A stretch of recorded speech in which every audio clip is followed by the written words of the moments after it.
Christopher Nolan is regarded as one of the greatest modern directors of our time, especially in recent years with something like Oppenheimer and one of the most anticipated movies of next year, The Odyssey. But what about his humble beginnings? His earlier films, do they still hold up? Are they good? Do they even hold a candle to something he would make today? Let's find out. That's right, we're back with the movie Watchlist Wheelspin. This is the series where I spin this wheel, watch whatever movie it lands on. It's got the movies in my letterboxd watch list, and today it's gonna be Insomnia, one of Christopher Nolan's earlier films. I'm excited. Let's get into it.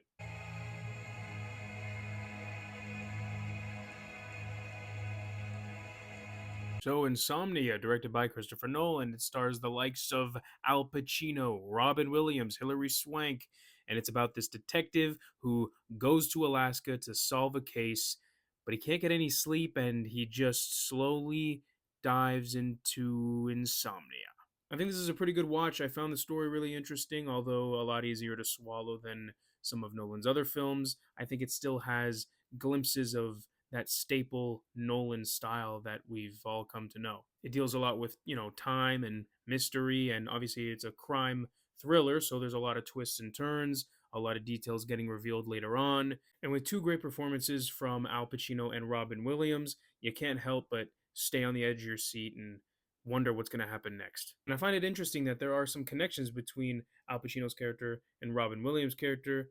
Al Pacino really starts out as this, charismatic detective ready to solve the case, and then slowly just turning into this empty shell of a man who is completely sleep deprived but still trying to, bring the suspect to justice. Robin Williams' character, when we first meet him, he's very calm, very collected, always 10 steps ahead, but by the end of the film, he becomes frantic, grabbing at straws, really trying to get back on top. I also find it very clever that this film is set in Alaska in the time of year where the sun doesn't set, which really helps with the insomnia aspect. It's perpetual daylight the entire film.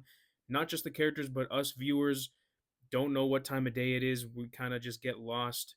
We lose track of time. We don't know what's happening. And to add on to that, because it's perpetual daylight, the lighting we get in this movie is all natural lighting, sunlight, and a lot of the interiors in this film are lit very well, so it looks really good.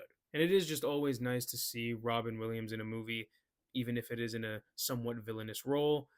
He's just such a special human being. A little messy at times and a little disjointed, although that might be done deliberately to add to the insomnia of it all. But overall, it is a solid Nolan film that I really enjoyed. So that's another movie off the wheel. We're going to add three more, those being Thelma and Louise, Die Hard, and Howl's